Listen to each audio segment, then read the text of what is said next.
I don't believe in the supernatural. Never have, never will. But with everything that's happened over the last few days, I'm questioning everything. I haven't slept. I haven't eaten. I haven't left my house. Yet, I fear she will get to me anyway. Let me start at the beginning. I was driving home from a friend's party 3 days ago. I'd stayed late, and it was already dark out. And then something caught my eye. On the 3rd floor of an old Victorian house, the light was on. In the window, I saw a shape. The shape of a woman hanging upside down, as if her feet were somehow tied to the ceiling, and she was hanging upside down in midair. Her arms somehow hung naturally at her sides, defying gravity, but her hair hung straight down from her head, ending in little wispy threads. No detail, just a silhouette. As soon as I recognized it, I was already past the house, so I turned around and drove past it again. This time, I only saw some rumpled curtains with tassels and a lamp in the window, which, maybe if you squinted real hard, could look like a woman hanging upside down. I shook my head and kept driving home. I'd had a lot of pareidolia jump scares like this. Pareidolia is our brain's tendency to see faces and shapes in randomness, like how we see clouds that look like animals, or knots of wood that look like faces.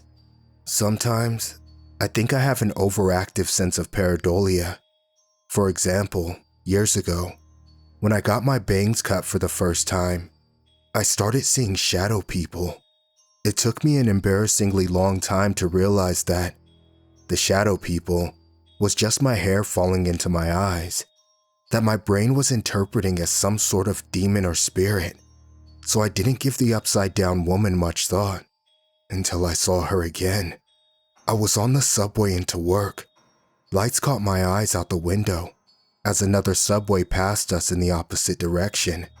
I looked up, and there she was, the silhouette of a woman hanging upside down in the passing subway car, pressed against the window, blurred by the speed of the train.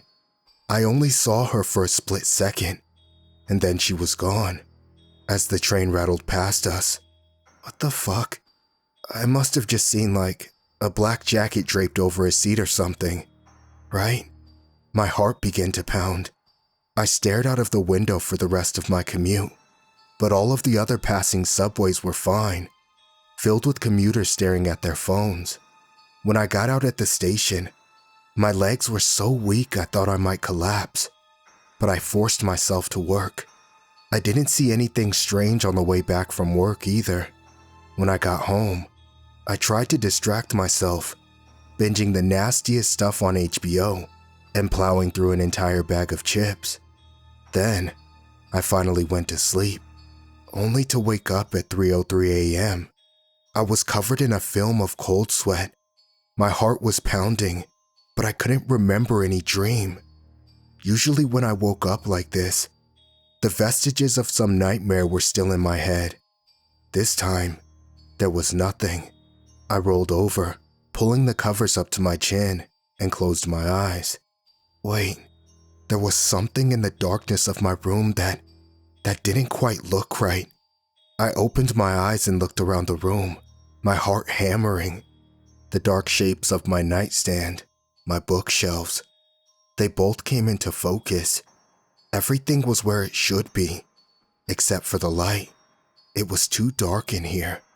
I rolled back over towards my window and realized that the usual annoying light from the street lamp below was not shining through the curtains. I got out of bed, slowly, and made my way to the window. I pulled back the curtains. My knees buckled underneath me. She was hanging from the roof. Her feet were tied to the awning of the roof, right in front of my window. Her arms hung loosely from her shoulders. Her hair hung straight down, waving gently in the breeze. Actually, her entire body was waving gently in the breeze. I grabbed the curtains and pulled them shut. I ran over to the light. Then I tiptoed back to the window and peeked out a tiny slit between the curtains. No, She was gone. I saw the street lamp, the night sky dotted with stars. The next morning, I tried to tell myself it was a dream.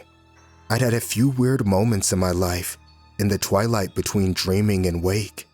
Sleep is a weird hallucinogenic continuum, and who was I to say that I hadn't imagined the woman out my window? Deep down, I knew that wasn't true, but it was a pretty little lie.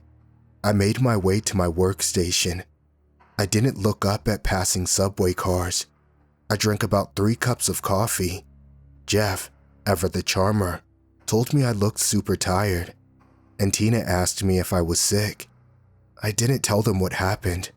They wouldn't believe me. When I got home, I started searching online for what I'd seen. I found myself scouring urban legend forums and even old posts here on nosleep, the kinds of places I only visited briefly when I saw the shadow people, or when I was looking for a laugh. Now, I wasn't laughing. I was desperately searching for an answer to whatever this was. And then, finally, I found it. Someone claimed their friend had seen the upside-down woman and had died 4 days later. Stay away from the windows, they warned. It can only manifest in windows.